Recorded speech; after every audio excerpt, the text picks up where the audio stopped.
அறுவடை மிகுதி, வேலையாட்களோ கொஞ்சம். வயல் நிலங்கள் விளைஞ்சு கிடக்கு, ஆனா அறுக்கிறதுக்கு ஆள் ரொம்ப கம்மியா இருக்கு.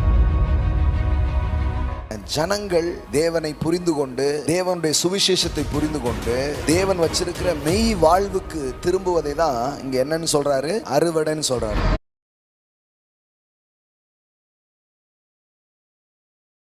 அறுவடைன்னு சொல்றாரு. கிறிஸ்தவ வாழ்க்கையில தேவனை அறிந்து அவரை பின்பற்றுகிற நம்முடைய வாழ்க்கையில கடவுள் நமக்காக சில பொறுப்புகளை, சில ரெஸ்பான்சிபிலிட்டி தரார். அது என்னன்னா, ஆத்துமாக்களை அறுவடையாக தேவனுக்கு என்று கொண்டு வருகிற ஒரு காரியம். ஒரு மினிஸ்ட்ரிக்கு ஜனங்க வர்றது கஷ்டமே கிடையாது. ஒரு இடத்துல விடுதலையும் சுகமும் ஜீவனும் வந்துட்டாலே ஜனங்க திரளா வர ஆரம்பிச்சிருவாங்க.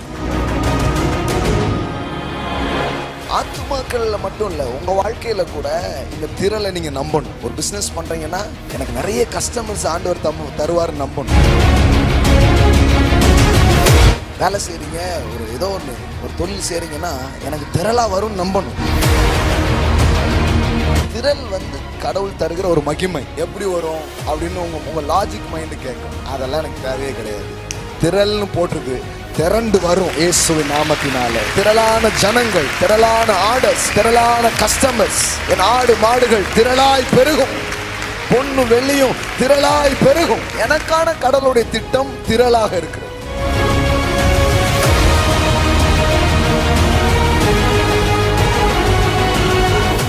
பிள்ளைகளுக்கு செய்ய வேண்டியதெல்லாம் செய்றீங்க, குடும்பத்துக்கு செய்ய வேண்டியதெல்லாம் செய்றீங்க, உங்களுடைய உறவுகளுக்கு செய்ய வேண்டியதெல்லாம் செய்றீங்க. எல்லாம் செஞ்சா கூட அதுக்கும் அதிகமா உங்ககிட்ட இருக்கும் பணத்திரள், ஜனத்திரள். உங்க மூலமா ஆத்தும அறுவடை திரளா வரும். ஆமே. சில பேர் இதுவரைக்கும் நான் யாரையுமே ஆண்டவருக்குள்ள கொண்டு வரலைங்க அப்படின்றீங்களா? நான் சொல்றேன், கடவுள் திரளான மீனை பிடிக்க வைப்பார் உங்கள் மூலமா. வாழ்க்கை, உங்க வாழ்க்கை எப்படி இருக்கும்?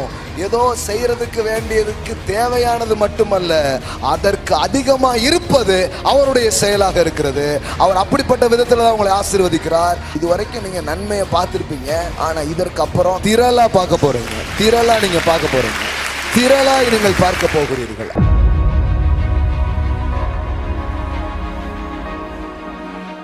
உன் தேவை எல்லாத்தையும் நான் சந்திப்பேன், தேவைக்கு அதிகமாக சந்திப்பேன். ஆனால் உனக்கு ஒரு பெரிய வேலை வச்சிருக்கிறேன். என்ன வேலை தெரியுமா? உன் மூலமா திரளான ஜனங்கள் என்னண்டை வருகிற ஒரு பெரிய வேலையை நான் உனக்காக வச்சிருக்கிறேன். அதை உன்னை கொண்டு நான் செய்வேன், உன் பிள்ளைகளை கொண்டு செய்வேன், உன் குடும்பத்தை கொண்டு நான் செய்வேன். பேதுரு மீன் பிடிக்கும் போது இதே வார்த்தை வருது பாருங்க, அவன் திரளான மீன்களை பிடித்ததினால். அவன் பிசினஸ்ல அது வரைக்கும் அப்படி ஒரு திரளை அவன் பார்த்ததே கிடையாது. திடீர்னு பார்க்கறான், ஒரு நாள் திரளான கஸ்டமர்ஸ், திரளான ஆர்டர்ஸ்.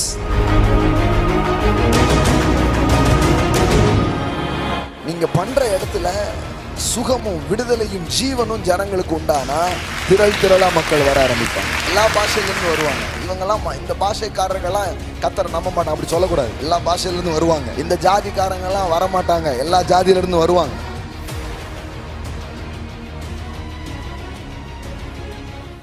மத்தேயு சுவிசேஷம் 9வது அதிகாரம் 37வது வசனம் பாருங்க. தம்முடைய சீசர்களை நோக்கி, அறுப்பு மிகுதி, எல்லாம் சொல்லுங்க, அறுப்பு மிகுதி, வேலையாட்களோ கொஞ்சம். ஆதலால் அறுப்புக்கு எஜமான் தமது அறுப்புக்கு வேலையாட்களை அனுப்பும்படி அவரை வேண்டிக் கொள்ளுங்கள் என்றார். பாருங்க, இங்க அறுப்புன்னு எதை பேசுறாரு? ஆத்தும அறுவடை. ஆத்தும அறுவடைனா என்ன? ஜனங்கள் தேவனை புரிந்து கொண்டு, தேவனுடைய சுவிசேஷத்தை புரிந்து கொண்டு, தேவன் வச்சிருக்கிற மெய் வாழ்வுக்கு திரும்புவதை தான் இங்க என்னன்னு சொல்றாரு, அறுவடைன்னு சொல்றாரு. எல்லாம் சொல்லுங்க, அறுவடை. எல்லாம் சொல்லுங்க, ஹார்வெஸ்ட். நல்ல சவுண்டா சொல்லுங்க பார்க்கலாம். நான் சவுண்டா, ஹார்வெஸ்ட். ஆமென். எல்லாம் சொல்லுங்க, அறுவடை. ஆமென். அறுவடை மிகுதி, வேலையாட்களோ கொஞ்சம். அப்படின்னா என்னன்னா, வயல் நிலங்கள் விளைஞ்சு கிடக்கு, ஆனா அறுக்கிறதுக்கு ஆள் ரொம்ப கம்மியா இருக்கு. ஏக்கர் கணக்கில் அப்படியே விளைஞ்சு கிடக்கு, ஆனா ஆட்கள் ரொம்ப கம்மி. அதனால என்ன சொல்றாரு, அறுப்புக்கு எஜமான் தமது அறுப்புக்கு வேலையாட்களை அனுப்பும்படி அவரை வேண்டிக் கொள்ளுங்கள். ஒரு முக்கியமான பிரேயரை அவர் பண்ண சொல்றார். தன்னுடைய சீசர்கள்ட்ட சொல்றாரு. ஒரு முக்கியமான ஜெபத்தை செய்யும்படியா அவர் சொல்றாரு. என்ன சொல்றாரு? அறுவடை ரொம்ப இருக்குப்பா, ஜனங்க எங்க பார்த்தாலும் ஜனங்க ரெடியா இருக்காங்க, ஆனா போய் அந்த அறுவடையை கொண்டு வருவதற்கு ஆட்கள் ரொம்ப கம்மி. அதனால என்ன பண்ணுங்க? ஜெபம் பண்ணுங்க, எஜமான் கிட்ட கேளுங்க, அவர் நிறைய ஆட்கள்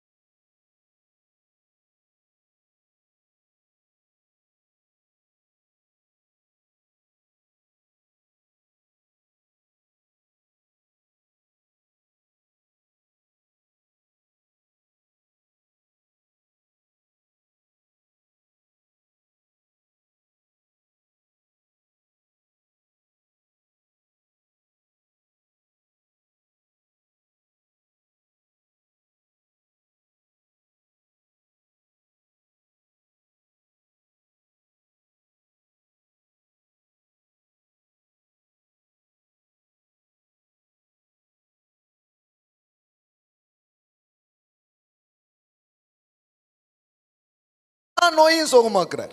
சகல நோய்களையும் அவர் என்ன பண்றாரு? சுகமாக்குறார். எல்லா நோய், எல்லா விதமான வியாதியையும் இயேசு குணமாக்குகிறார். ஆமென். அவரால் குணமாக்கப்பட முடியாத வியாதின்னு ஒண்ணு இல்லவே இல்லை. குணமாக்கப்பட முடியாத வியாதியும் இல்லை, குணமாக்கப்பட முடியாத நபர்கள் என்றும் யாரும் இல்லை. எல்லாம் சொல்லுங்க, எல்லா நோயும் குணமாக்குகிறார். ஆமென்.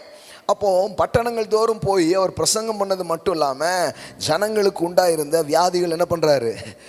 நீக்கி அவர்களை சொஸ்தமாக்கினார். ரொம்ப பெரிய அளவில் அது நடக்கு.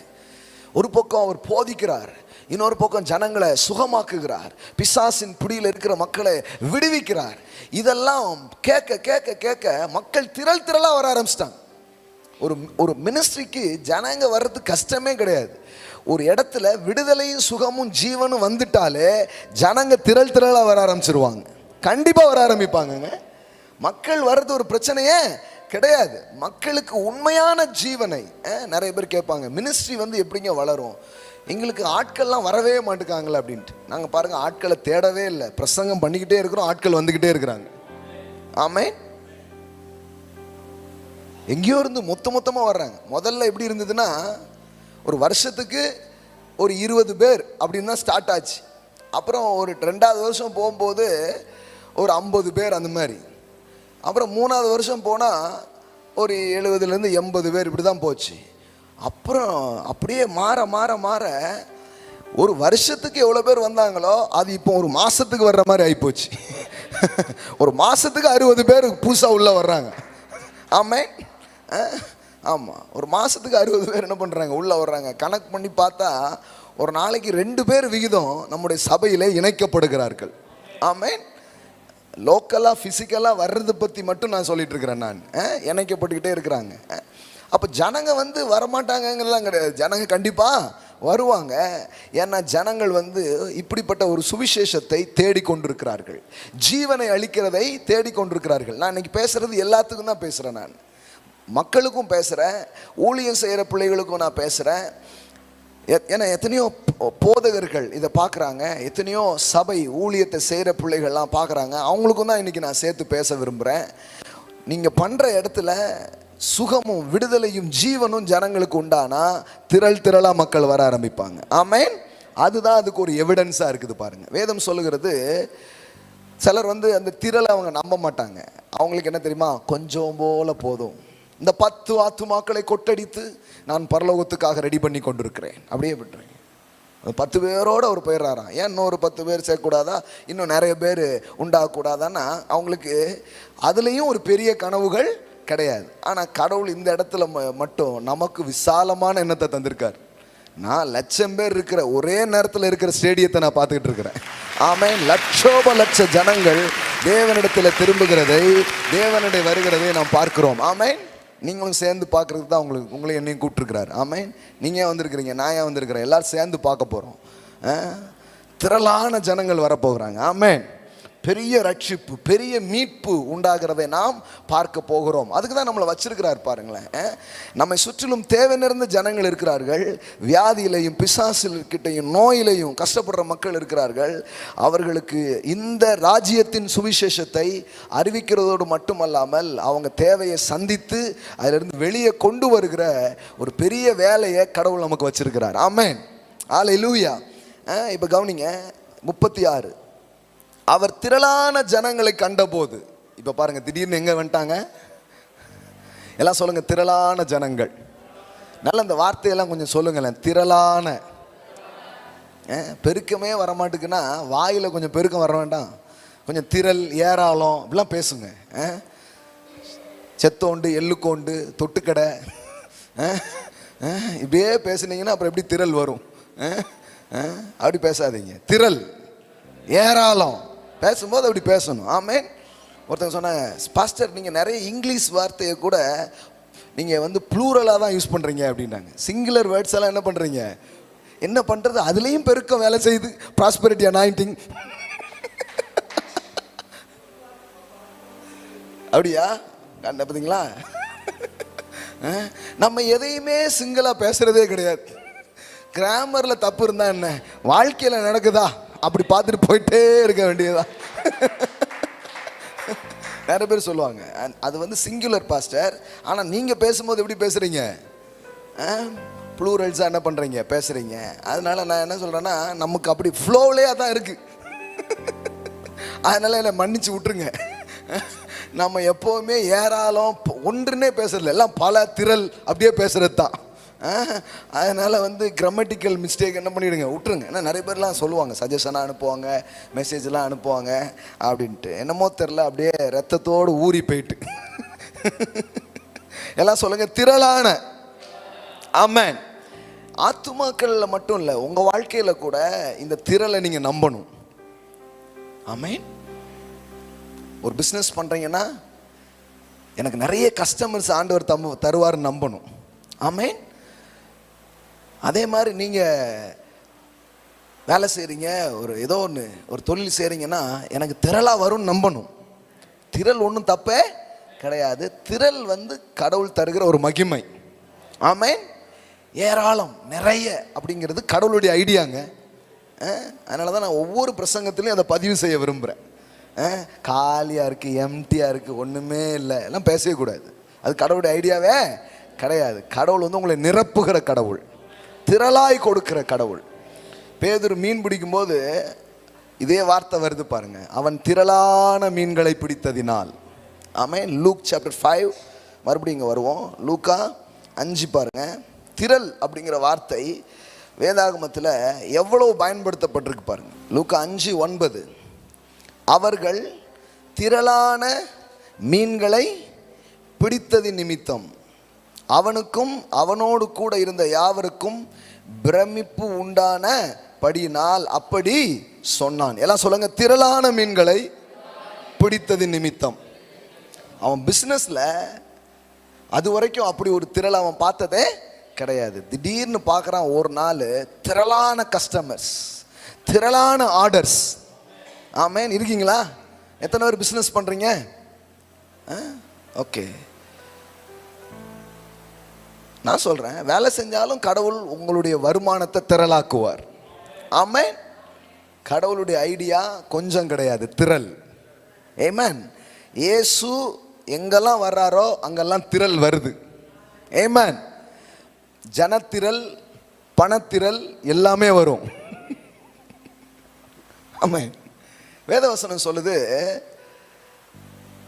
மக்கள் நிறைய இருக்கிறது ஒரு தலைவனுக்கு மகிமை. ஆமென். நீதிமொழிகளில் படிக்கிறோம், நிறைய மக்கள் இருக்கிறது ஒரு தலைவனுக்கு என்னதான் மகிமை. ஜனத்திரள் தலைவனின் மகிமை. எல்லாம் சொல்லுங்க, ஜனத்திரள் தலைவனின் மகிமை. ஆமென்.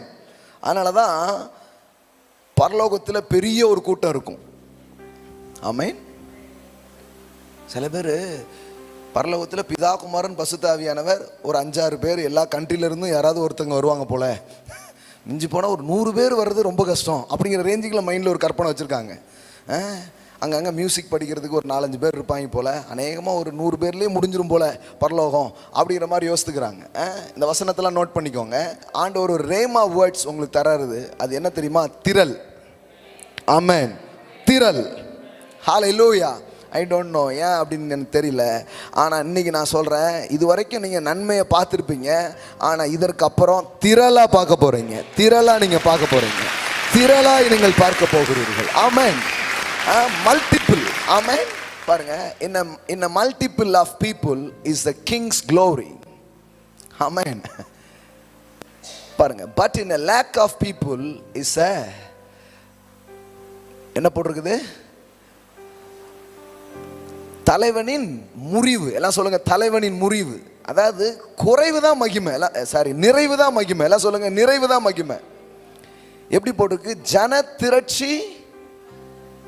எல்லாம் சொல்லுங்க, திரட்சி ராஜாவின் மகிமை.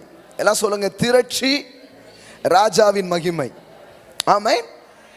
இந்த க்ளோரி க்ளோரின்னு என்னமோ நினச்சிக்கூடாது. க்ளோரின்னா என்ன தெரியுமா? அங்கே நிறைய வந்துடும், அதான் க்ளோரி. ஆமென். எப்படி தெரியுமா? சீக்ரெட்லாம் வேறு ஒன்றுமே கிடையாது. நீங்கள் எதெல்லாம் வேல்யூ பண்ணுறீங்களோ அதெல்லாம் உங்ககிட்ட வரும். வேறு ஒன்றுமே கிடையாது. சிம்பிள். ரகசியம்லாம் ஒன்றும் பெருசு கிடையாது. எதெல்லாம் நீங்கள் முக்கியப்படுத்துகிறீங்களோ, எதெல்லாம் வேல்யூவாக நினைக்கிறீங்களோ, ஆண்டவர் இப்படி சொல்லியிருக்காரா, திரள்னு போட்டிருக்கா, அப்போ திரள் எனக்கு வரும். எப்படி வரும் அப்படின்னு உங்கள் லாஜிக் மைண்டு கேட்கும். அதெல்லாம் எனக்கு தேவையே கிடையாது. திரள்னு போட்டிருக்கு, திரண்டு வரும் இயேசுவின் நாமத்தினாலே. திரளான ஜனங்கள், திரளான ஆர்டர்ஸ், திரளான கஸ்டமர்ஸ். என் ஆடு மாடுகள் திரளாய் பெருகும், பொண்ணு வெள்ளியும் திரளாய் பெருகும். ஆமென். எனக்கான கடவுளுடைய திட்டம் திரளாக இருக்கிறது. ஆமென்.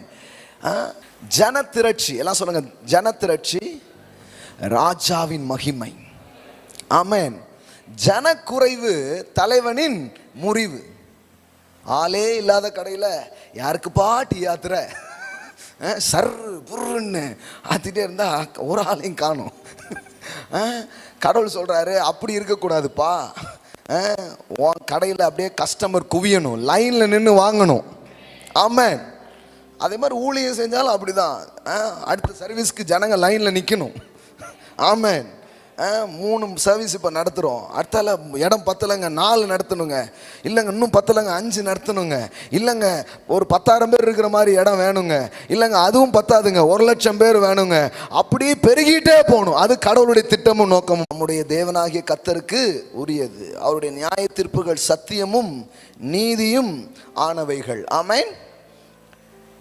என்ன போட்டிருக்கு? திரளான ஜனக்கூட்டம். எல்லாம் சொல்லுங்க, திரளான ஜனக்கூட்டம். ஆமென். சரி, ஒன்று ரொம்ப தெளிவு. பரலோகத்தில் பிதா குமாரன் பசுதாவியார் மட்டும் இருப்பாருன்னு நினச்சிக்காதீங்க. அங்கே என்ன இருக்குது?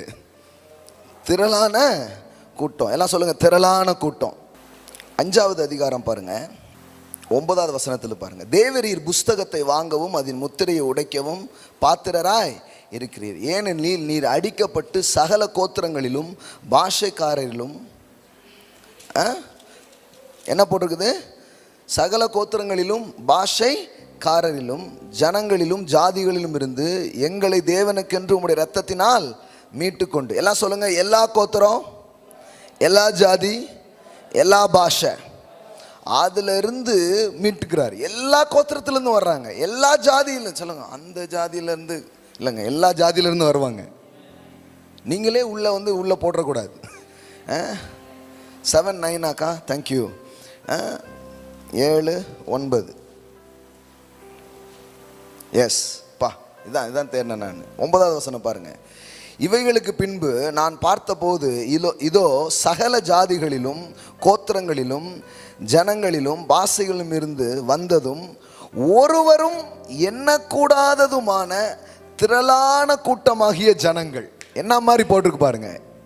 ஒருவரும் எண்ணக்கூடாததுமான திரளான கூட்டமாகிய ஜனங்கள் வெள்ளை அங்கி தரித்து தங்கள் கைகளில் குருத்தோலை பிடித்து சிங்காசனத்திற்கு முன்பாகவும் ஆட்டுக்குட்டியானவருக்கு முன்பாகவும் நிற்க கண்டேன். ஆமென். நான் இப்போ சொல்கிறேன் பாருங்க, நரகத்தில் ரொம்ப பேர் இருக்க மாட்டாங்க. எங்கே ரொம்ப பேர் இருப்பாங்க?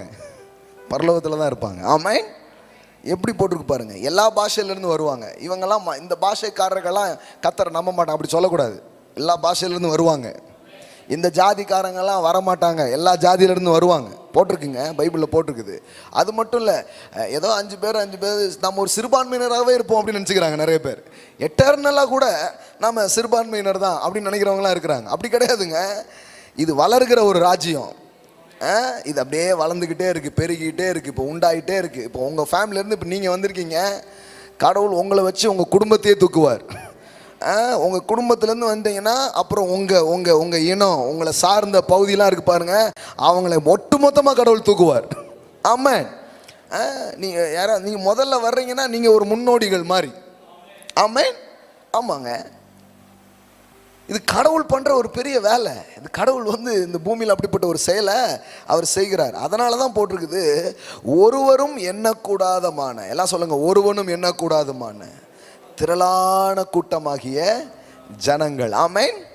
கடவுளுடைய செயல், கடவுளுடைய மகிமை என்ன பண்ணுது, திரளான ஜனங்களை அது கொண்டு வந்து சேர்க்கிறது. ஆமென். எல்லாம் சொல்லுங்க, திரள். உங்க பிஸ்னஸ்ல என்ன இருக்கணும்? திரள் இருக்கணும். உங்க அக்கௌண்ட்ல எப்படி இருக்கணும்? திரள் இருக்கணும். ஆமென். உபாகமம் 8ஆம் அதிகாரம். நம்ம எல்லாமே திரளாக இருக்கிறத பற்றியே சொல்லுவோம். கர்த்தர் அதை தான் வச்சிருக்கிறார். ஏன்னா நிறைய பேர் ஒரே ஒன்றை மட்டும் பிடிச்சிப்பாங்க. இப்போ நான் வெறும் பணத்திரள் மட்டும் பேசலை. நான் என்ன சொன்னேன் இவ்வளோ நேரம்? ஜனத்திரள் சொன்னேன் சொல்லியா? இவர் ஆத்துமாவை விட்டு பேசுகிறாரா அப்படிங்காங்க. இங்க ஐஸ்வர்யமே இப்படிப்பட்ட வேலையை செய்கிறதுக்கு நான் பேசிகிட்டு இருக்கிறேன். புரியுதா உங்களுக்கு? பிரசங்கத்தை முழுசாவே கேட்க மாட்டாங்க பாருங்க.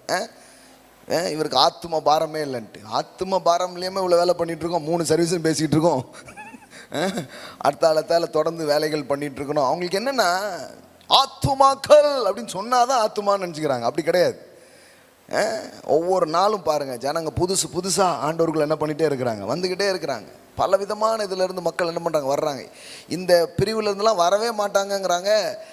நான் பொதுவாக தெரிஞ்சுக்கிறது இல்லை, அவங்க என்ன இது அது தெரிஞ்சுக்கிறது இல்லை. ஆனால் திடீர்னு ஏதோ ஒரு தருணத்தில் பேசும்போது ஆச்சரியமாக இருக்கும். பரவாயில்ல, அதிலிருந்து கடவுள் கொண்டு வந்திருக்காரு அப்படின்லாம் தோணும் பாருங்கள். ஆமேன். எல்லாத்துலேருந்தும் கொண்டு வருவார். ஆமேன். இப்படி நான் சிலரை பார்த்து ஆச்சரியப்பட்டிருக்கேன். சிலர் நீங்கள் எப்படி வந்தீங்க அப்படிங்கிறாங்க. அவருக்கு நான் வந்தது ஆச்சரியமாக இருக்குது. நீங்கள் பாஸ்டர் ஆச்சு அப்படிங்க. ஏங்க, கர்த்தர் எல்லாத்துலேருந்தும் கொண்டு வந்து அவர் என்ன செய்யணும்னு நினைக்காத செய்ய முடியுங்க. அவர் தான் மனுஷனை மாற்றுகிறவர். ஆமென். இது ஏதோ ரிலீஜியன் ஷிஃப்ட் அப்படிலாம் கிடையாது.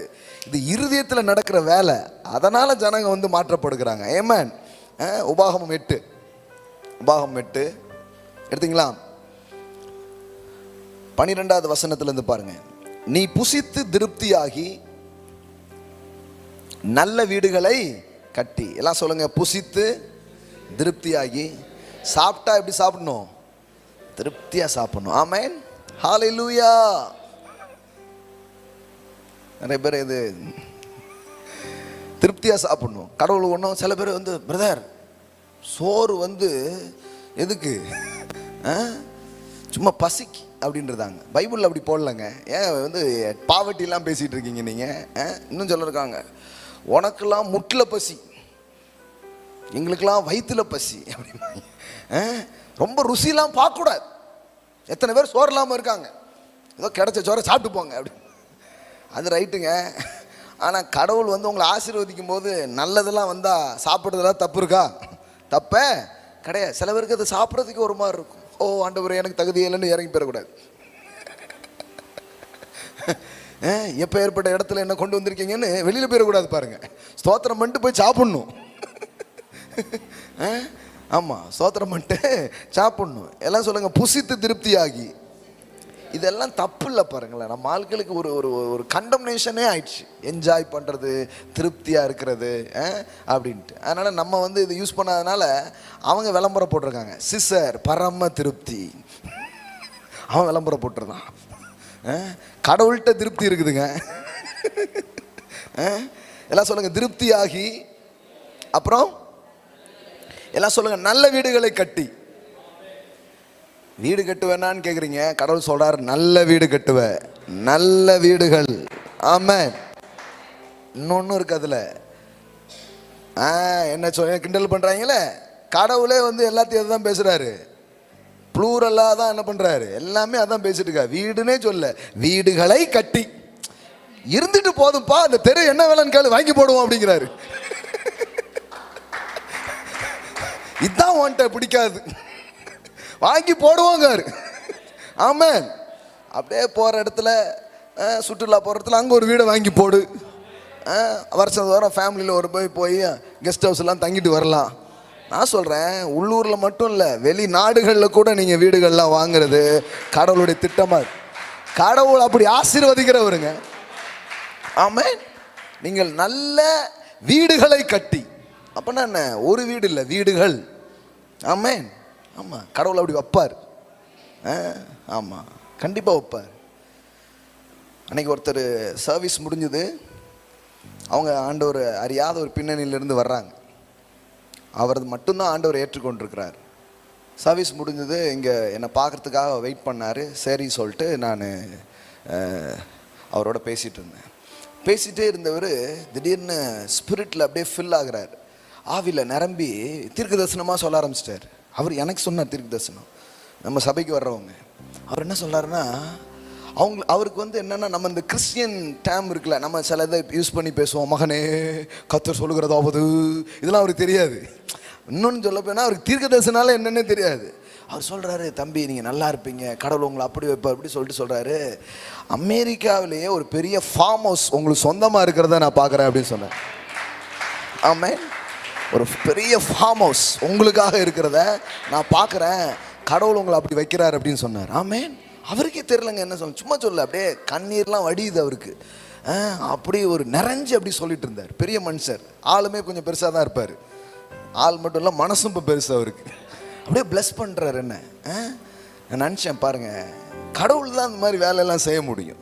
நீங்கள் நினைக்கலாம், என்னங்க ஏதோ ஒரு வாழ்வோம் அப்படி நினைக்காதீங்க. நீங்கள் கனவு கூட காண முடியாத அளவுக்கு உங்களை வாழ வைக்கிற ஒரு தேவனாக அவர் இருக்கிறாருங்க.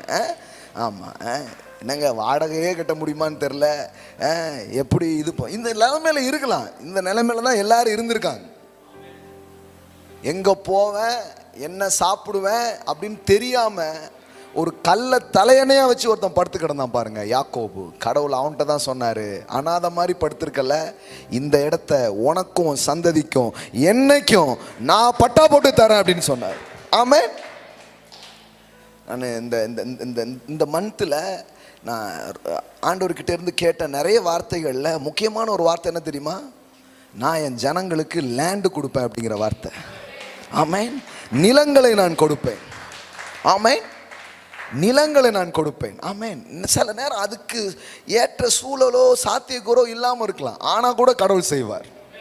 அவங்களுக்கே ஆச்சரியமாக இருக்கும், அது அப்படியே அமையும் பாருங்க உங்களுக்கு. ஆமென்.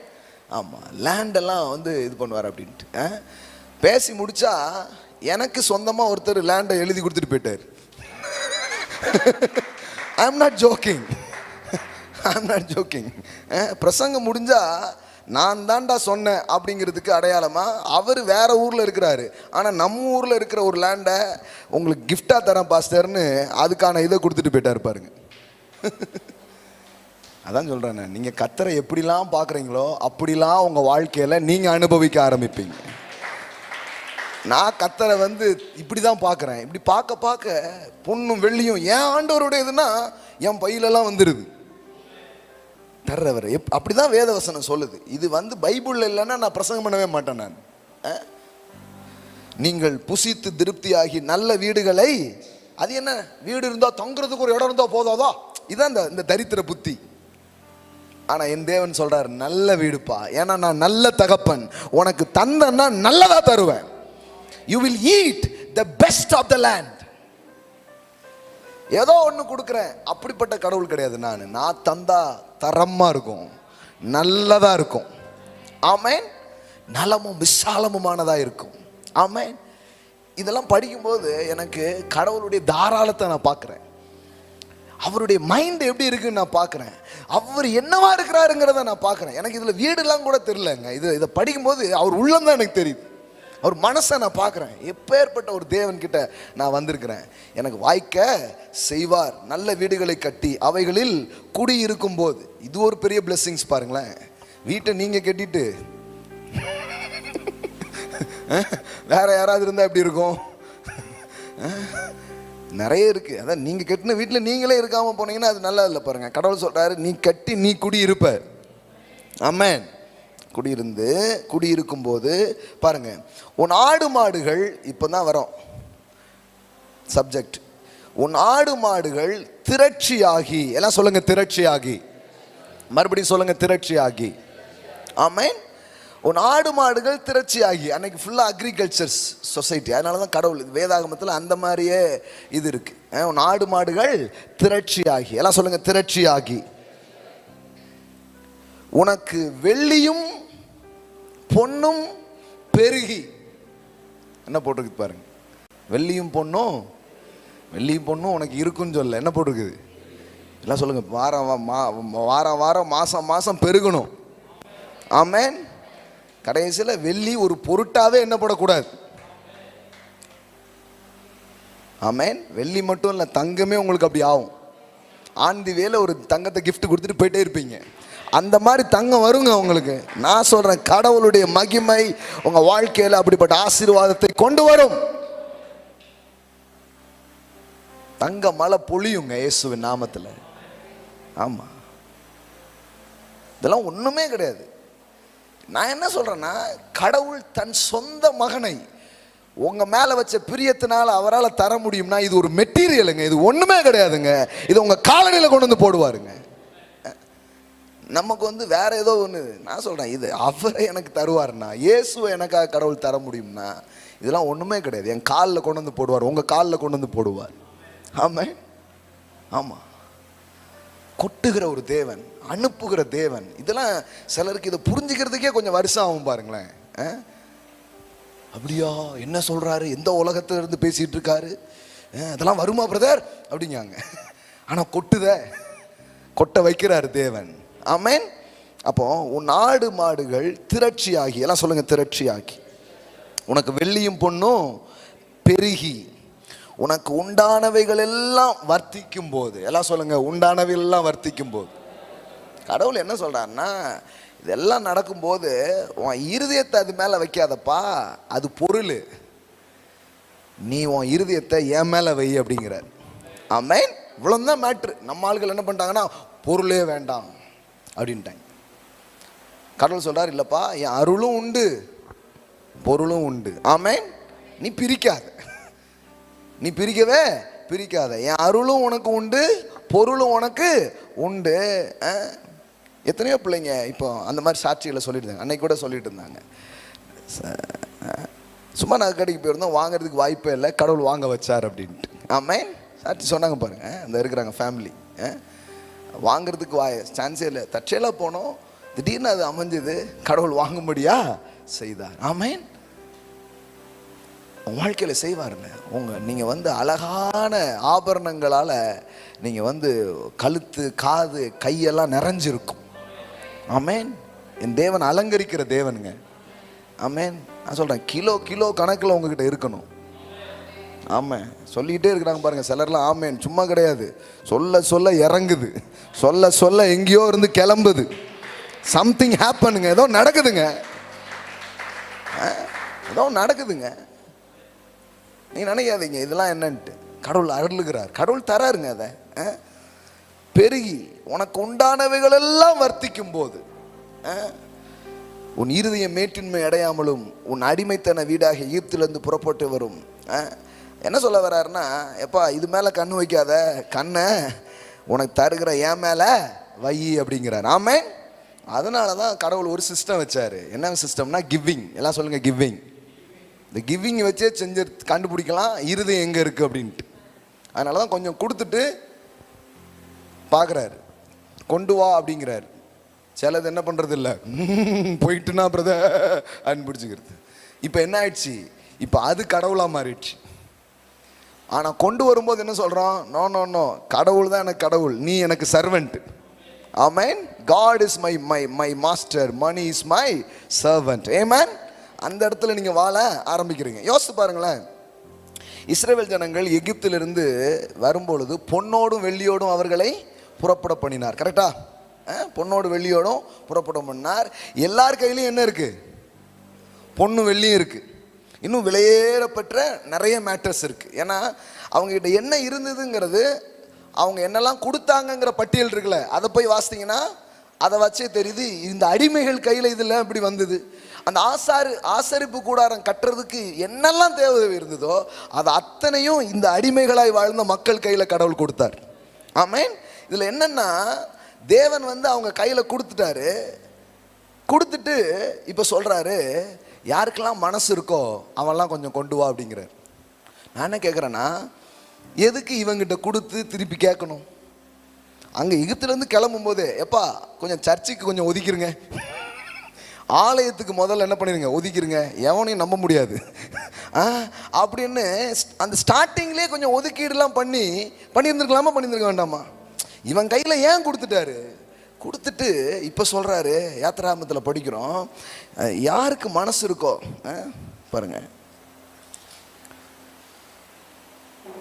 35:5 ஓகே, யாத்திராகமம் 35:5 பாருங்க. உங்களுக்கு உண்டானதிலே கர்த்தருக்கு ஒரு காணிக்கையை கொண்டு வந்து செலுத்துங்கள். மனம் உள்ளவன் எவனோ, எல்லாம் சொல்லுங்க, மனம் உள்ளவன் எவனோ அவன் அதை கொண்டு வரட்டும். கர்த்தருக்கு செலுத்தும் காணிக்கை என்னவென்றால், கர்த்தருக்கு செலுத்தும் காணிக்கை என்னவென்றால் என்னங்க? சவுண்டா படிங்க.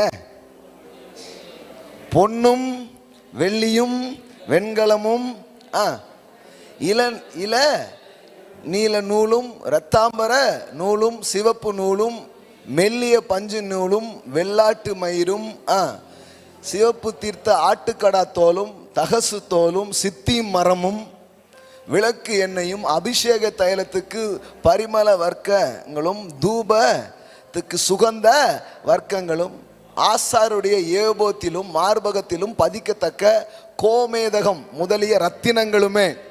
தங்க வெளியில் ஆசாரியன் போடுற ட்ரெஸ்லாம் எதை பதிக்கணுமா? எல்லாம் ரத்தினமா பதிக்கணும். சீக்கிரம் கொண்டாங்க. ஆமென். ஆசாரியன் ட்ரெஸ்ஸுன்னா நம்ம ஏதோ சாக்கு ட்ரெஸ்ஸுன்னு நினச்சிக்கிட்டு இருக்கோம். ஏதோ சாமியார் மாதிரி ஏதோ சாயம் போன இதில் போட்டிருக்கோம். எல்லாம் பாருங்க ரத்தனங்கத்தினெல்லாம் பதிச்சிருக்கிறாங்க. ரொம்ப காஸ்ட்லியான ட்ரெஸ் யாருன்னா பாஸ்டர் போட்ட ட்ரெஸ்ஸு தான். அப்படி தான் போட்டுருந்துருக்காங்க பாருங்க. அங்கே பாருங்க, கோமேதகம் எப்படின்னா எதாவது தெரியுமா? கோமேதக கல் பார்த்துருக்கீங்களா யாராவது? ஏங்க கோமேதக கல் பார்த்தது இல்லையா? என்னங்க, நானும் பார்த்ததில்லை. ஆனால் படிக்கிறோம் பாருங்களேன், நம்பிக்கையோடு படிக்கிறோம். நம்மளை மாதிரி விசுவாசிகள் யாராவது இருக்க முடியுமா? கடவுள் பார்க்க வைப்பார். பேரே தெரியல, ஆனால் கடவுள் தருவார், நம்புறோம்ல. இது போதும், எல்லாமே வந்துடும் கையில். ஆமென். கோமேதகமும் முதலிய ரத்தினங்களுமே. அவ்வளோதான் பாருங்க. பார்த்தீங்கன்னா லிஸ்ட்டு பெருசாக இருக்கு. இம்புட்டும் அவங்க கையில் எப்படி வந்துச்சு? இம்புட்டும் எகிப்தில் இருந்துச்சு. கடவுள் ஒரு இரவில் அப்படியே டிரான்ஸ்ஃபர் பண்ணி தன் ஜனங்கள் கையில் அப்படியே மாற்றி விட்டார். ஆமென். இதெல்லாம் எகிப்தியர்கள் கையில் இருந்தது. அவங்க கையில் இருந்ததை தேவன் இவங்க கைக்கு என்ன பண்ணிட்டாரு? மாற்றிட்டார். நீங்கள் கவலைப்படாதீங்க, எங்கேயோ இருக்குன்னு நினச்சிக்காதீங்க. எல்லாம் இங்கே தான் இருக்குது, இங்கே தான் இருக்குது. அப்படி ஒரு மேட்டர் ஆஃப் டைமில் எல்லாம் ஷிஃப்ட் ஆகும் உங்கள் கரங்களுக்கு நேராக. ஆமென். கடவுள் அதை டிரான்ஸ்ஃபர் பண்ணுறார். வெல்த்தை, ஹெல்த்தை, பதவிகளை, நல்ல நல்ல காரியங்களை சரியான பிள்ளைகளுக்கு நேராக தேவன் திருப்புகிற வேலையை அவர் செய்கிறவராக இருக்கிறார். ஆமென். ஹல்லேலூயா. இப்போ என்னன்னா, இப்போ இது எல்லாத்தையுமே தேவன் தான் கொடுத்தாரு. கொடுத்துட்டு என்ன சொல்றாரு? மனம் உள்ளவன். பணம் உள்ளவன்லாம் சொல்லலை. ஏன்னா எல்லார் கையிலும் என்ன இருக்கு? ஏதோ ஒரு லெவலில் இருக்கு. மனம் உள்ளவன் என்ன பண்ணட்டும்? கொண்டு வரட்டும்ங்கிறாரு. கடைசியில் கொண்டு வந்து கொட்டுனா அங்கே எப்படி ஆயிடுச்சு தெரியுமா? 35 கொண்டு வந்து என்ன பண்ணுறாங்க? கொட்டுறாங்க. 36 பாருங்க, 36 பாருங்க. ஒரு பெரிய கிவிங் எழுப்புதல் உண்டாயிடுச்சு. கொடுக்கறதுல ஒரு எழுப்புதல் உண்டாயிடுச்சுங்க. உண்டாகி அங்கே என்ன நடந்தது பாருங்க. 1வது வசனத்திலிருந்து படிக்கிறோம். 36:1. அப்பொழுது பரிசுத்த ஸ்தலத்துக்கும் திருப்பணிகளுக்கும் அடுத்த சகல வேலைகளையும் கர்த்தர் கற்பித்தபடியெல்லாம் பெசலேயலும் அகோலியாபும் செய்ய அறியும்படி கர்த்தரால் ஞானமும் புத்தியும் பெற்ற விவேக இருதயம் உள்ள மற்ற அனைவரும் செய்ய தொடங்கினார்கள். பெசலேலையும் அகோலிபாவையும் கர்த்தரால் ஞானம் அடைந்து அந்த வேலையை செய்யும்படிக்கு தங்கள் இருதயத்தில் எழுப்புதல் அடைந்த ஞான இருதயத்தாராகிய எல்லோரையும் மோசே வரவழைத்தான். அவர்கள் இஸ்ரவேல் புத்திரர் திருப்பணிகளுக்கு அடுத்த சகல வேலைக்காகவும் கொண்டு வந்த காணிக்கை பொருட்களை எல்லாம் மோசேனிடத்தில் வாங்கி கொண்டார்கள். பின்னும் ஜனங்கள் காலைதோறும், எப்படி போட்டிருக்கு பாருங்க, எல்லாம் சொல்லுவாங்க, காலைதோறும் தங்களுக்கு இஷ்டமான காணிக்கைகளை அவனிடத்தில் கொண்டு வந்தார்கள். ஆமென். காலை இன்னும் தெரியல, கொடுத்துட்டே இருக்கிறாங்க. ஏன் தெரியுமா? ஒண்ணுமே இல்லாம இருந்தோம் இந்த எகிப்துல. வெளியே வரும்போது இம்புட்டையும் என்னை உடையவனாக தேவன் மாற்றினார். ஆமென். கர்த்தர் தான் எனக்கு கொடுத்தார். இப்ப என்ன நடந்தது பாருங்க. 5வது வசனம் பாருங்க. மோசேயை நோக்கி கர்த்தர் செய்யும்படி கற்பித்த வேலைக்கு வேண்டியதற்கும் அதிகமான பொருட்களை ஜனங்கள் கொண்டு வருகிறார்கள் என்றார்கள். கம்ப்ளைண்ட் மாதிரி ஆயிடுச்சு. சார் நீங்கள் இப்போ இவ்வளவுதான் ஜல்லி சொல்லியிருக்கோம்னா லாரியா ஜல்லி வருதுன்னா எப்படி இருக்கும்? கொஞ்சம் சார் நிறுத்துங்க. அது மாதிரி தங்கமும் வெள்ளியும் குமியுது. மோசேட்ட கம்ப்ளைண்ட் பண்ணுறாங்க. அவர் தான் இன்ஜினியர். உண்மையிலேயே மோசே பெரிய இன்ஜினியர் தெரியல உங்களுக்கு. அவன் அந்த பயங்கர எகிப்தின் பல கலைகளை கற்று தேர்ந்தவன். கொட்டுறாங்க, சார் குமிச்சுக்கிட்டே இருக்கிறாங்கன்ட்டு கம்ப்ளைண்ட் மாதிரி சொல்லிட்டு இருக்காங்க. இப்போ மோசே இன்னொரு பிரசங்கம் பண்ண வேண்டியதாகி போச்சு. இந்த மாதிரி ஒரு பிரசங்கத்தை நான் பண்ணணும்னு ஆசைப்படுறேன். ஆமென். என்ன பிரசங்கம் பாருங்க. ஜனங்களும் இந்த மாதிரி ஒரு பிரசங்கத்தை கேட்கணும் அவங்களும் ஆசைப்படுறாங்க. என்ன பிரசங்கம் பாருங்க. அப்பொழுது மோசே, இனி புருஷர்களாவது ஸ்திரீகளாவது பரிசுத்த ஸ்தலத்திற்கென்று காணிக்கையாக ஒரு வேளையும் செய்ய வேண்டாம் என்று பாளையம் எங்கும் கூறும்படி கட்டளையிட்டான். இவ்விதமாய் ஜனங்கள் கொண்டு வருகிறது நிறுத்தப்பட்டது. எப்பா காணிக்கை கொடுத்து நுப்பாட்டுப்பா, ஸ்வைப்பிங் மிஷின் ஆன் பண்ணாதப்பா, வந்த ஃபண்டை வச்சு என்னென்ன தெரியல அந்த மாதிரி குவியுது அப்படிங்கிற எழுப்புதல் அன்னைக்கு வர முடியும்னா நான் நம்புறேன். ஆட்டுக்குட்டியின் ரத்தத்தால் மீட்கப்பட்ட ஜனங்களுக்குள்ளே இதை விட பெரிய காரியங்கள் நடக்கும் நான் நம்புறேன். ஆமென். என்ன மாதிரி நடந்திருக்கு பாருங்களேன். பாய் வேங்க துட்டு இல்லை, ஓலை வேங்க துட்டு இல்லைன்னே பேசிக்கிட்டு இருக்கிறதுக்கு மத்தியில் வேதாகமாக எப்படி பேசுது பாருங்க. தேவனை பிரம்மாண்டமாக காட்டுது. நான் இந்த பிரம்மாண்ட தேவனை தான் நம்புறேன். Amen. El Shaddai, the God of more than enough. எப்படி அவர் மூவ் பண்ணா, அவர் ஒரு செயலை செஞ்சா இப்படி தான் இருக்கும். ப்ளீஸ் ஒரு மாசத்துக்கு மற்ற ஏதாவது மினிஸ்ட்ரிக்கு கொடுங்களேன். ஏன்னா வந்த ஃபண்டை எண்ணி கலெக்ட் பண்ணி செட் பண்ணதுக்கே எப்படி இருக்கு யோசித்து பாருங்களேன். எப்படி இருக்குது பாருங்க. இமேஜின் பண்ண முடியுதா? ஆனால் கடவுள் இதை ஏற்கனவே நடத்தி காட்டியிருக்கிறார். ஆமென். சில டெஸ்டமனிஸ்லாம் நான் கேட்குறேன். ஜோசப் பிரின்ஸ் அப்படிங்கிற ஒரு அற்புதமான ஊழியர் சிங்கப்பூரில் இருக்கிறார். அவர் ஒரு 25,000 பேர் இருக்கிற ஒரு பெரிய சபையை அவர் கட்டியிருக்கிறார். சிங்கப்பூரில் 25,000 பேர் இருக்கிற மாதிரி பெரிய இடம் அப்படிங்கிறது இட்ஸ் நாட் ஆர்டினரி திங்ஸ். ஏன்னா சிங்கப்பூருங்கிறதே நம்ம திருநெல்வேலி மாதிரி சின்ன ஒரு அவ்வளோ பெருசு கூட கிடையாதுல்ல. 40 கிலோமீட்டர்லேருந்து 50 கிலோமீட்டர் தான் மொற்ற பரப்பளவே, அவ்வளோதான் சொல்கிறாங்க. அதில் 25,000 பேர் இருக்கிற ஒரு பில்டிங் கட்டணும்னா எவ்வளோ காஸ்ட்லியாக இருந்திருக்குன்னு யோசித்து பாருங்க. அங்கே தான் ஜாஸ்தி. ஆமாம். ஆஃபீஸ்லாம் பார்த்தீங்கன்னா 2 மணி நேரத்துக்கு தான் அந்த ஆஃபீஸ், அதுக்கு தான் அந்த வாடகை இருக்கும். அடுத்த 2 மணி நேரத்தில் இன்னொருத்தர் யூஸ் பண்ணுவார். இப்படிலாம் இருக்கும். ஆமாம். ஸோ அவ்வளோ காஸ்ட்லி எக்ஸ்பென்சிவான இருக்கிற ஒரு இது. அதில் 25,000 பேர் இருக்கிற ஒரு பெரிய ஆடிட்டோரியத்துக்கு ராக் ஆடிட்டோரியம்னு பெருசாக ஒன்று என்ன பண்ணியிருக்கிறாரு, கட்டியிருக்கிறாரு. அதுக்காக ஃபண்டு வந்தது பார்த்தீங்களா. அந்த ஃபண்டு வந்த டைமில் பேப்பர்லேயே நியூஸ் வந்துடுச்சு. என்னென்னா மிகப்பெரிய தொகை மொத்தமாக ஒரு இடத்துல இறங்கினா எப்படி இருக்கும், அம்புட்டு தொகையும் சபையில் கொட்டப்பட்டுச்சான். அவ்வளோ ஆச்சரியமான காரியம் அங்கே நடந்திருக்குது பாருங்களேன். ஆமென். நான் சொல்கிறேன், ஜோசப் பிரின்ஸின் தேவன் என்னுடைய தேவனாக இருக்கிறார். Amen. I receive that favour, that grace. Amen. Hallelujah. 10 கோடின்னு போட்டிருக்கோம். 10 கோடிலாம் அப்படின்னு நமக்கு ஒரு மாதிரி ஆயிரும் பாருங்களேன். நான் அப்படி தான் நம்புகிறேன். சும்மா 10 கோடி அப்படிலாம் தூக்கி அங்கே வச்சுட்டேன் நான். 10 கோடி ஒரு யாரோ சொன்னாங்க, என்ன ஏன் இன்னொரு சேவர் போட்டான்னு அப்படின்ட்டாங்க. 10 கோடி ஏன் போட்டுக்கணும்? அப்படி ஆயிருங்க. கஷ்டவே படாம சுலபமா செய்யற மாதிரி கர்த்தர் உங்களுக்கும் எனக்கும் ஒரு வழியை அவர் திறப்பார். ஆமென். நம்புங்க. நிறைய பேர் ப்ராமிஸ் பண்ணுங்க, ஒரே ஒரு ஆள் அப்படி கொடுத்துட்டு போயிடுவாருங்க அப்படின்ட்டு. ஆமேன். ஏன் உங்களை ஒரு ஆளை 10 கோடி கொடுக்குற ஆளா கடவுள் மாற்ற முடியாதா? கண்டிப்பா மாற்ற முடியுங்க. நான் நம்புறேன். அவர் God is a God of El Shaddai. Amen. Lando வீடோ பணமோ ஒரு பிரச்சனையாவே உங்களுக்கு இருக்காது. ஆமேன். நம்புங்க, இந்த தேவனை நம்புங்க. இந்த தேவன் தான் என்னுடைய தேவன். Amen. My dad is rich dad. Amen. ஆனா நமக்கு வேற மாதிரி டேடியை காமிச்சிட்டாங்க. ஒருத்தர் சொல்றாரு, தேவன் நீ கொடுத்தாதான் அவர் தேவை சந்திக்கப்படும் அப்படின்னு அவர் தேவையில் இருக்கிறாருன்ட்டாங்க. இவன் பார்க்க, ஐயோ இந்த சாமி பிடுங்கி சாப்பிட்ற சாமி போல, டே பார்த்துடா பத்திரம் அப்படின்னு அவன் ஓடி போயிட்டான் பாருங்க. ஏன்னா சபைக்குள்ள போனா தேவனே அப்படிதான் காட்டியிருக்காங்க, அவர் தேவையின் தேவன் அப்படின்ட்டாங்க. கத்தருக்கு தேவைப்படுகிறது மகனே, கத்தரே இன்னும் தேவையில தான் இருக்கிறார் போல, பிடிச்சிக்கோ. இதுல வேற காணிக்கை எடுக்கும் நேரம்னே அவன் பதறிடுறான், எடுக்க போறாங்களா அப்படின்னு. அதான் காணிக்கை எடுக்கும் நேரம் இல்லை, காணிக்கை கொடுக்கும் நேரம். எடுக்கும் நேரம்னு எடுத்துருவாங்க போல அப்படின்னு நினைச்சிடறாங்க நிறைய பேர். தேவன் தேவையின் தேவன் அல்ல பாருங்க. அவர் God is a God of El Shaddai. அதுல ஒரு வார்த்தை வருது பாருங்க, அதான் தேவன்.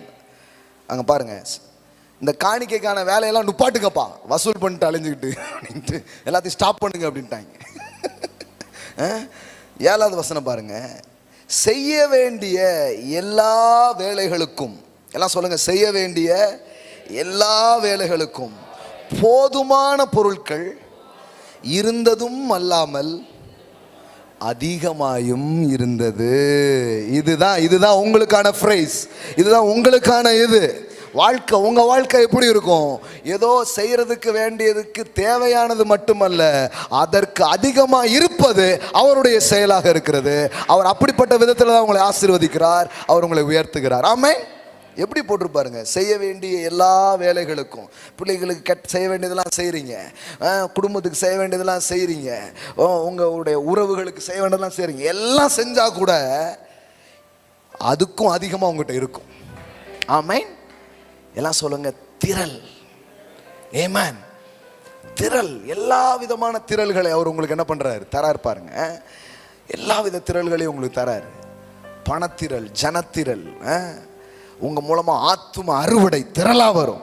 ஆமென். சில பேர் இது வரைக்கும் நான் யாரையுமே ஆண்டவர்களை கொண்டு வரலைங்க அப்படின்றீங்களா? நான் சொல்றேன், கடவுள் திரளான மீனை பிடிக்க வைப்பார் உங்கள் மூலமா. ஆமென். அநேக ஜனங்கள் உங்க மூலமா ஆண்டவர் பின்னாடி என்ன பண்ண போறாங்க, வர போறாங்க. நாம எடுத்த அந்த வசனத்தை வாசித்து அப்படியே ஜெபம் பண்ண போறோம். Matthews gospel 9:36. அவர் திரளான ஜனங்களை கண்டபோது அவர்கள் மெய்ப்பனில்லாத ஆடுகளைப் போல தொய்ந்து போனவர்களும் சிறைப்பட்டவர்களுமாய் இருந்தபடியினால் அவர்கள் மேல் மனதுருகி. எல்லாம் சொல்லுங்க, மனதுருகி. கடவுள் பாருங்க, ஒரு கைட்னஸ் இல்லாம.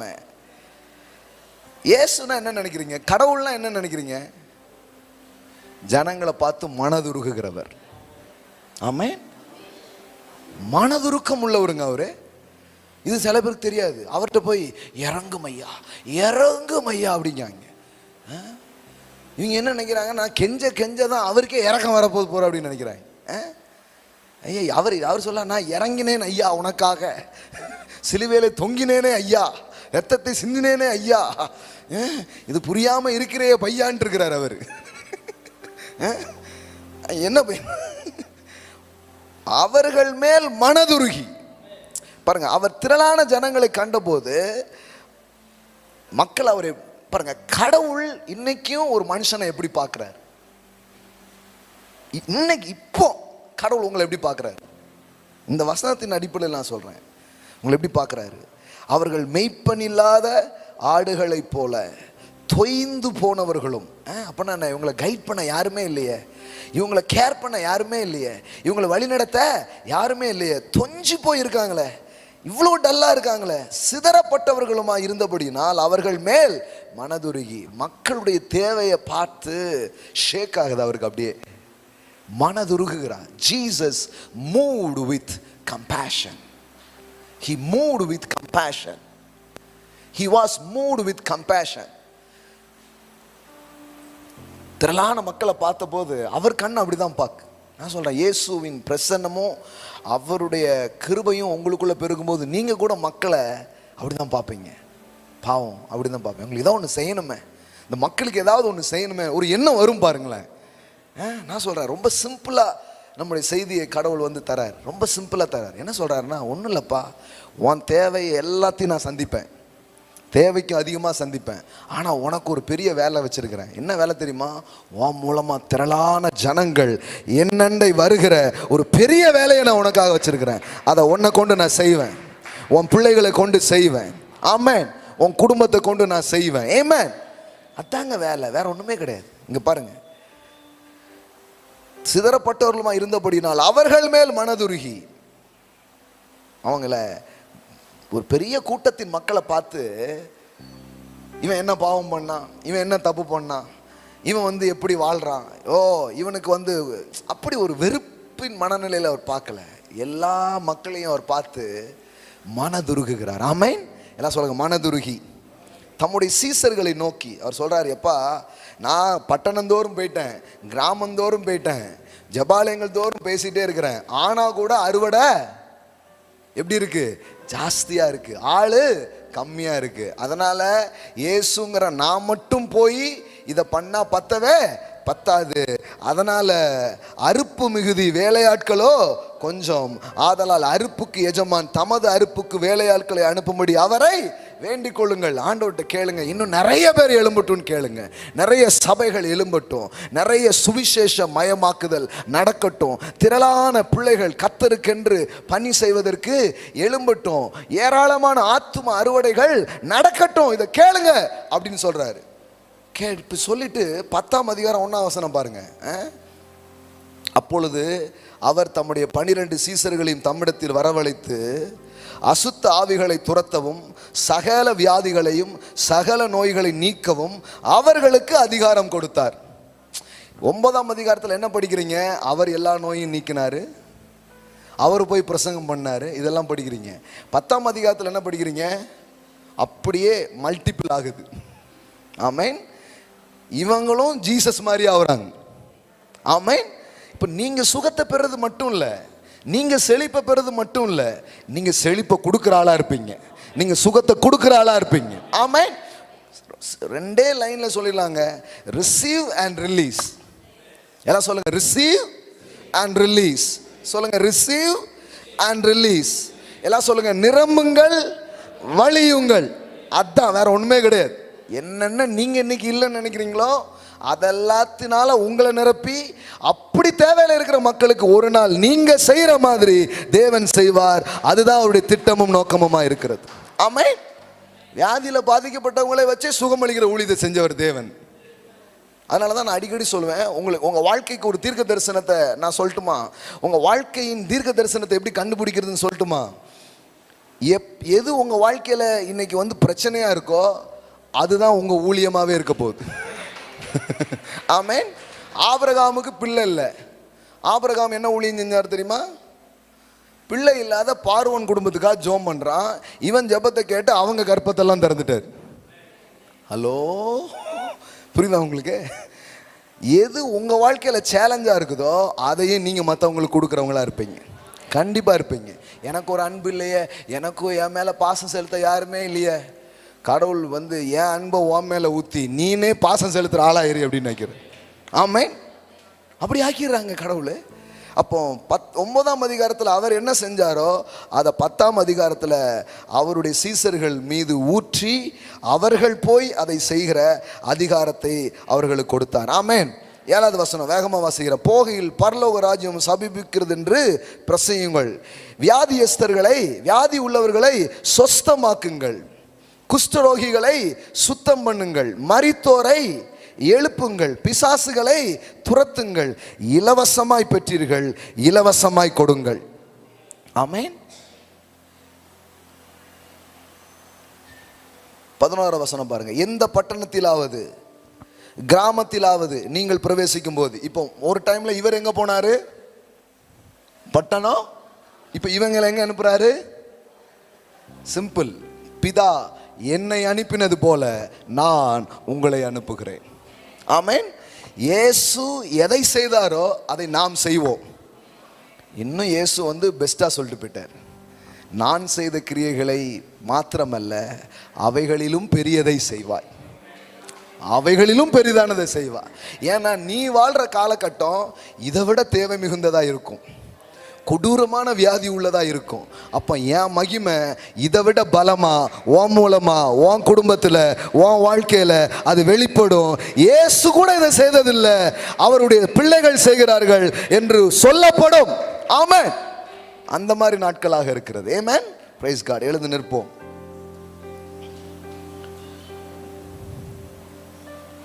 ராகமா ஷேக்ரமா கோதேரேபோ. ஹalleluya, ஹalleluya. ஷேகாரபோ ஷான்டுலா பரகா ஷகரபல பரபல. ஹalleluya, ஹalleluya. எனக்கு படிப்புங்கிறது ஒரு பெரிய சேலஞ்சாக இருந்திருக்கு. ஆனால் கடவுள் என் வாழ்க்கையை தொட்டு என்னை பிளஸ் பண்ண ஆரம்பித்த உடனே கொஞ்சம் பேரை படிக்க வைக்கணும்னு எண்ணம் வந்தது பாருங்க. இதெல்லாம் எனக்கு நடக்காத ஒரு காரியம், எனக்கே கனவாக இருந்த ஒரு காரியம். என் பிள்ளைகளுக்கு தர எனக்கு சக்தி இருக்கா அப்படின்னு நான் போராடின ஒரு சூழல். ஆனால் அதெல்லாம் தேவன் செய்ய வச்சார். சீக்கிரமாக ஸ்கூலே கட்டுவாங்க. இன்னைக்கு சொல்கிறேன், இயேசுவின் நாமத்தில் கட்டுவோம், கட்ட வைப்பார். ஆமென். ஒரு நேரத்தில் என்னெல்லாம் நான் பேசணும்னு அதை நான் பார்த்துருக்கேன். இப்போ என்னெல்லாம் பேசுகிறோன்னு அதை சீக்கிரமாக நான் பார்ப்பேன், நீங்கள் பார்ப்பீங்க. ஆமென். செய்வாருங்க கடவுள். பயப்படாதீங்க, வாழ்க்கையில் எதை பற்றி கவலைப்படாதீங்க. மனசை திறங்க. கடவுள் விசாலமாக இருக்கிறார். உங்கள் ஜபங்களை கேட்கக்கூடியவராக இருக்கிறார். உங்கள் மேல் மனதுருகுகிறவராக இருக்கிறார். உங்கள் தேவைகளை சந்திக்கிறவராக இருக்கிறார்.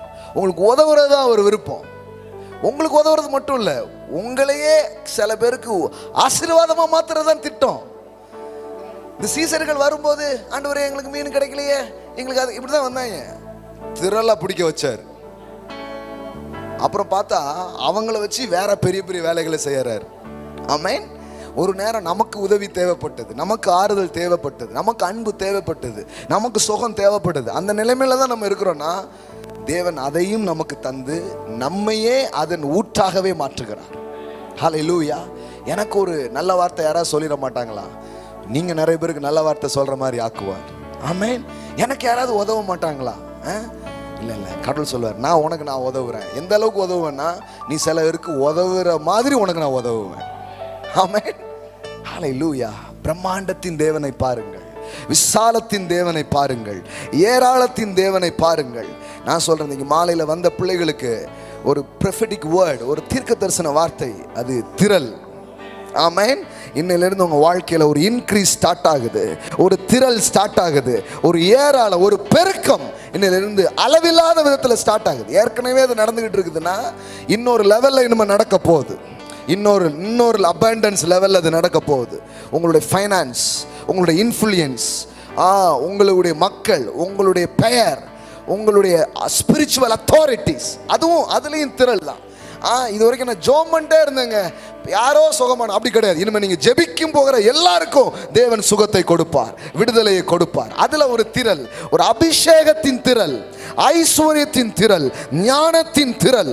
தப்புனே இன்னைக்கு இந்த மாலையில் நீர் இந்த வார்த்தையை அனுப்பி இருக்கிறீர். இங்க இருக்கிற பிள்ளைகள் மேல நான் திரளை நான் பேசுகிறேன். ஹல்லேலூயா. ஆபிரகாமை பார்த்து சொன்னார், ஒன்றுமில்லாத ஒரு மனிதனை பார்த்து கடவுள் சொன்னார், திரளான ஜாதிகளுக்கு உன்னை தகப்பனாக்குவேன். அந்த ஐடியா கடவுள்கிட்ட இருந்தா வருது. ஒரு பிள்ளை கூட இல்லையே, உன்னை திரளான ஜாதிகளுக்கு நான் தகப்பனாக்குகிறேன். ஆமென். You are the father of many nations. I have made thee the father of many nations. திரளான ஜாதிகளுக்கு உன்னை தாயாக மாற்றுகிறேன். ஹல்லேலூயா, ஹல்லேலூயா. நீங்க ஒண்ணுக்கு ஆசைப்பட்டிருக்கலாம், கடவுள் பல ஆயிரங்களை உங்களுக்கு செய்ய அவர் போதுமானவராக இருக்கிறார். ஹல்லேலூயா. செய்ய வேண்டிய வேலைக்கு போதுமானதற்கும் அதிகமான பொருள் அங்கு இருந்தது போல உங்க வாழ்க்கைக்கான உங்க வாழ்க்கையின் பயணத்துக்கான வார்த்தையே இதுதான். எல்லாம் செஞ்சு முடிச்சு மீதி இருக்கிற மாதிரி பண்ணுவார். ஓ ராமா ஷேகாரா ஹாத்தேரே போலோரோ. ஹல்லேலூயா, ஹல்லேலூயா, ஹல்லேலூயா, ஹல்லேலூயா, ஹல்லேலூயா. Thank you Holy Spirit. Lord, I want to honor that anointing. Hallelujah. இன்னைக்கு ஒரு நல்ல விதையை கர்த்தருக்கு நாம் கொடுக்க போகிறோம். ஆசீர்வதித்து நீங்க அதை கொடுக்கலாம். ஆன்லைன்ல பார்க்குற பிள்ளைங்க ஆன்லைன் மூலமாக கொடுக்கலாம். ஸ்வைப்பிங் மூலமாக உங்க கார்டு, உங்களுடைய டெபிட் கார்டு மூலம் நீங்கள் செலுத்தணும்னு நினைக்கிற பிள்ளைகள் அங்கே ஸ்வைப்பிங் மெஷின் இருக்கும், அது மூலமாகவும் நீங்கள் என்ன பண்ணலாம், ஆஃபரிங் செலுத்தலாம். ஆமென்.